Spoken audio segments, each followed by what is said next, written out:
इन त्योहारों में आपको चारों ओर खुशियां दिखाई दे रही होंगी। इन खुशियों के बीच कुछ लोग ऐसे भी हैं जिनका जीवन अंधेरे में बीत रहा है, और जब त्योहारों पर हम खुशियां मनाते हैं तो उनके लिए यही त्योहार आंसू लेकर आते हैं। हम बात कर रहे हैं ओल्ड एज होम यानी वृद्धाश्रम में रहने वाले उन लोगों की जो उम्र के अंतिम पड़ाव में किन्हीं कारणों से अकेले पड़ गए हैं और वृद्धाश्रम में अपना जीवन व्यतीत करने के लिए मजबूर हैं। पानीपत के माटा चौक पर बने ओल्ड एज होम में ये बुजुर्ग शायद यही सोच रहे हैं कि भगवान ने इन्हें इंसान क्यों बनाया, या ये सोच रहे हैं कि उन्हें बेटा क्यों दिया। आज उपायुक्त सुमेधा कटारिया उस चार दीवारी में पहुंची जिन्हें ये बुजुर्ग अपना स्वर्ग बता रहे हैं। उपायुक्त ने करीब 1 घंटा इन बुजुर्गों के साथ बिताया। उम्र के आखिरी पड़ाव में बैठे इन बुजुर्गों की यहाँ आने की वजह जब उपायुक्त ने सुनी तो वो भी भावुक हो उठी।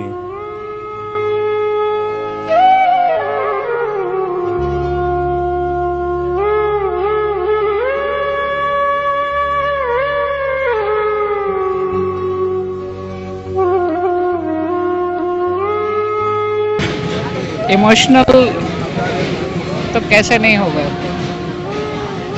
जहाँ बच्चे जिन्हें माँ बाप पाल करके बड़ा करते हैं, जहाँ ऐसी अंतो देवी जहाँ पे जिसके 4-4 सपूत हों, 8 एकड़ की मालिक हो और उसे यहाँ रहना पड़े, या जिसे प्रताड़ित किया जाए, मारा जाए, या ऐसे सपूत हों जो बाप को घर से निकाल करके खुद कब्जा करके बैठे हों। वहाँ जहाँ दुख होगा उन्हें थोड़ी सी संवेदना मिलेगी, थोड़ा सा स्नेह मिलेगा, तो उनका भावुक होना स्वाभाविक है, और उनके दुख के साथ हम सब का भी भावुक होना स्वाभाविक है। मुझे लगता है कि ये संवेदनाओं का आदान प्रदान ही हमारे मानवीय होने की निशानी है। आज हम सभी अधिकारी लगभग कुछ जो अलग अलग महकमों के हम अधिकारी यहाँ पे आए हैं, हमारा पर्पस भी यही है कि हम कभी तो आए उनके पास।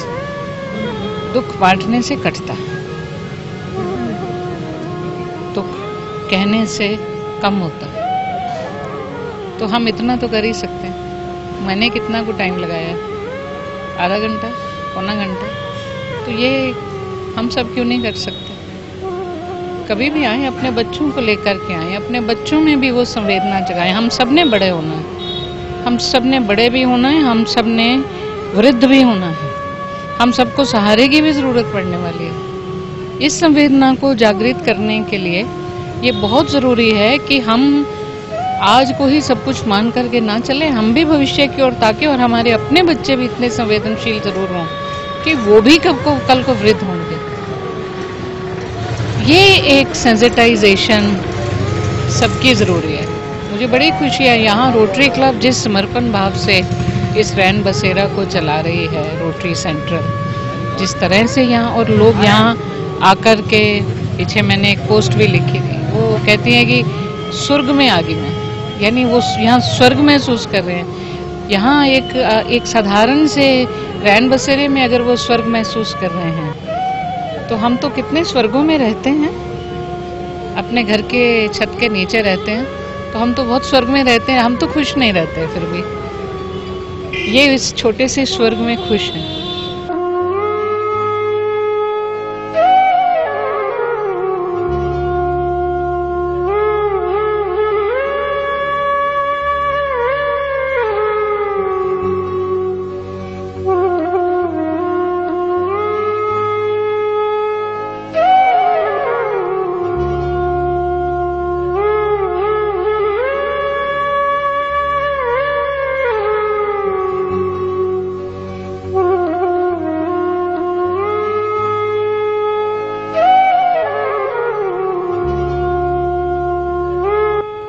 पानीपत के ही एक गांव की रहने वाली बुजुर्ग अंतो देवी कहती हैं कि जवानी की उम्र में उसने और उसके पति ने पाई पाई जोड़कर अपने बच्चों को बड़ा किया, लेकिन उसे यह नहीं पता था कि उम्र के इस आखिरी पड़ाव में वो यहाँ पहुँच जाएगी। दुख मारी नूनी बेरा था बेटे जन्मे मने है दुनिया का धन खिंचा करया है ना नूनी बेरा था असर में बैठूंगी आके नूनी बेरा था अपूरे बैठूंगी आके 8 किले करे मने मर खपका सिर पर टोकरी दर का जिम्मर है तू फिर तो बेच दी मने नूनी बेरा था भाई मैं इसमें बैठूंगी आके जिब तो नू फिरू थी मैं बच गई बुढ़ा भी बुग्गी चलांदा फिर करा था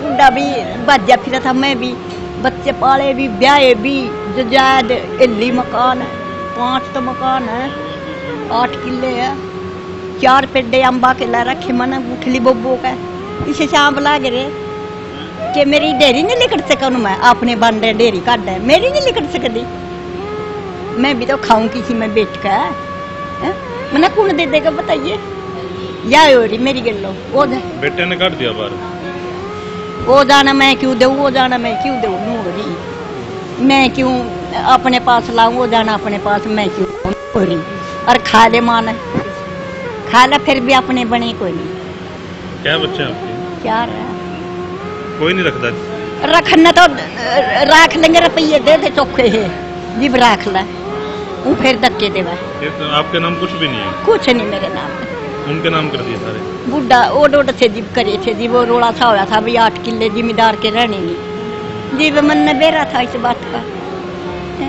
भैया ये मन नु कहते ना कुछ कुत्तों में ना मिलना थी इतनी ज्यादा परिवार में था इतने उसमें था कोई एक में बैठ कर खा लूं मैं पूरे के मेरा टाइम पास हो जाएगा। यही हाल तहसील कैंप की रहने वाली इस बुजुर्ग महिला का है। बेटी की शादी हो चुकी है, बेटा माँ को रखना नहीं चाहता। आए नहीं है थे आंदे कोई नहीं मेरे मिलन ही नहीं आंदा कोई नहीं मिलन आया और रखी तो बेटे साड़ी जगह तो कुछ नहीं है जे वो तो गल है ही है जनानिया जगह तो सारा कुछ है साड़ी जगह नहीं है जो तो वेख्या भी कोई साधन नहीं है फिर मजबूरी पीछे थे आ गए पहले तो मैं करके खा रही सा अपना मेहनत कर ली सा खा रही थी हूँ बस मजबूरी जे भावे घर का किराया थे वैसे जगह जुगा है नहीं अपनी कुड़ी है कुड़ी दे ससुराल वाली पूरे सोरे ने बस वो भी टाइम पास कर रही है।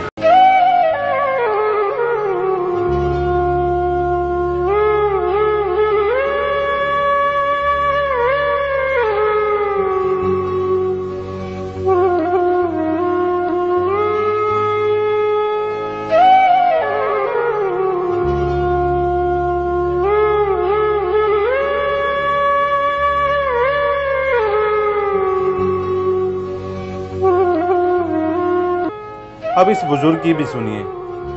इनका ये कहना है कि उसके बेटी और बहू ने उसके मकान पर कब्जा कर उन्हें घर से बाहर निकाल दिया। मेरा मकान है पिचंगाबाद में, मेरा नाम है मनोहरा नारंग। मेरे बड़ा लड़के ने बदमाशी से मेरे मकान पर कब्जा कर रखा है। आज 3 महीने हो गए मेरे को दुखी कर रहा है। मैंने डीसी को भी प्रार्थना की थी, उन्होंने मेरी प्रार्थना स्वीकार की है, लेकिन अभी तक वो ताले नहीं खुले मेरे। मैं बदमाशी पे लगा हुआ है, पुलिस उसका साथ दे रही है। झूठे आदमी का सच्चाई के साथ पुलिस नहीं दे रही। 3 बच्चे हैं, एक लड़की है शादीशुदा है, एक लड़का जो बदमाश बना हुआ है बहू के साथ मिलके मेरे पे हमला करता है और मेरे मकान पे कब्जा कर रखा है और लड़की अपने घर शादीशुदा है। करीब 2.5 साल पहले रेड क्रॉस ने इस ओल्ड एज होम को बनवाया था। रेड क्रॉस के सचिव विकास कुमार बताते हैं कि 13 बुजुर्ग यहाँ पर रहते हैं और एक क्लब इस आश्रम की देखरेख कर रहा है। 2.5 साल पहले यहाँ पे ये बिल्डिंग जो थी बिल्कुल जर्जर अवस्था में थी, इस लोगों ने कूड़ा फेंक रखा था। इससे पहले इसके ऊपर कब्जा भी था, तो वो कब्जा छुड़वाया गया। यहाँ डिप्टी कमिश्नर साहब को लाके इस बिल्डिंग का निरीक्षण करवाया गया।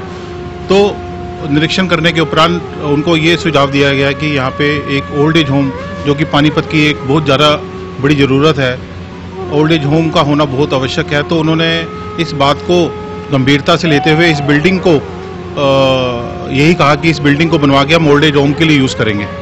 तो तब उन्होंने कमिश्नर जो MCD के थे उनको वो दिए थे ऑर्डर दिए उसी वक्त कि ये बिल्डिंग जो है ये फटाफट तैयार करवाओ और इसके अंदर हम ओल्ड एज होम की व्यवस्था करवाएंगे। और उसके बाद फिर ये बिल्डिंग बहुत अच्छे लेवल पे बना के और उस समय इसको फुली वातानुकूलित हमने व्यवस्था करवाई लोगों के रहने की। और रेड क्रॉस सोसाइटी जो थी वो इसका सारा का सारा देखरेख कर रही थी। उसके बाद हम लोगों ने रोटरी सेंट्रल पानीपत के साथ इस कोलैबोरेशन से इसको चलाने का जो है वो निर्णय लिया और डीसी साहब ने भी इस सुझाव को पसंद किया। और अब इंस्पेक्शन जो है बिल्डिंग की देखरेख जो है वो रेड क्रॉस सोसाइटी की है। डे टू डे की जो एक्टिविटीज़ हैं, जो खर्चे हैं, वो रोटरी सेंट्रल पानीपत जो है वो बियर करता है।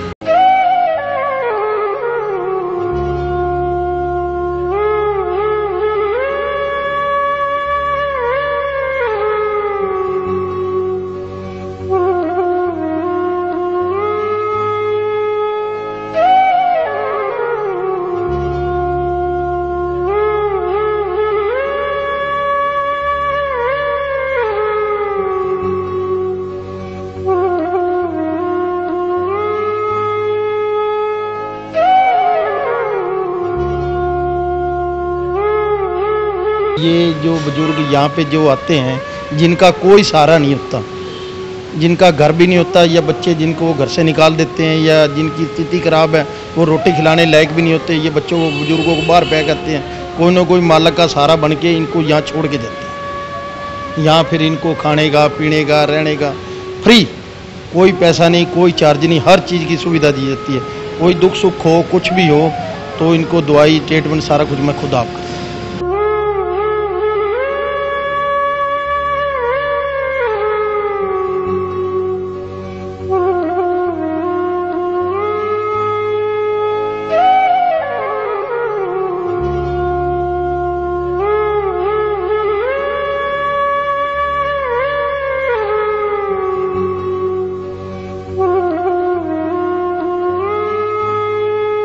कई साल पहले राजेश खन्ना का एक गाना आया था कि दुनिया में कितना गम है, मेरा गम कितना कम है, औरों का गम देखा तो अपना गम भूल गया। ये गम के वो नुमाइंदे बैठे हैं।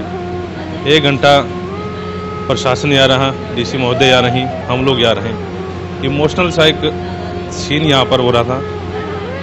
किसी बहू ने ससुर को घर से निकाल दिया, बच्चों ने माँ बाप को घर से निकाल दिया, लेकिन एक सहारा बना है रोटरी क्लब।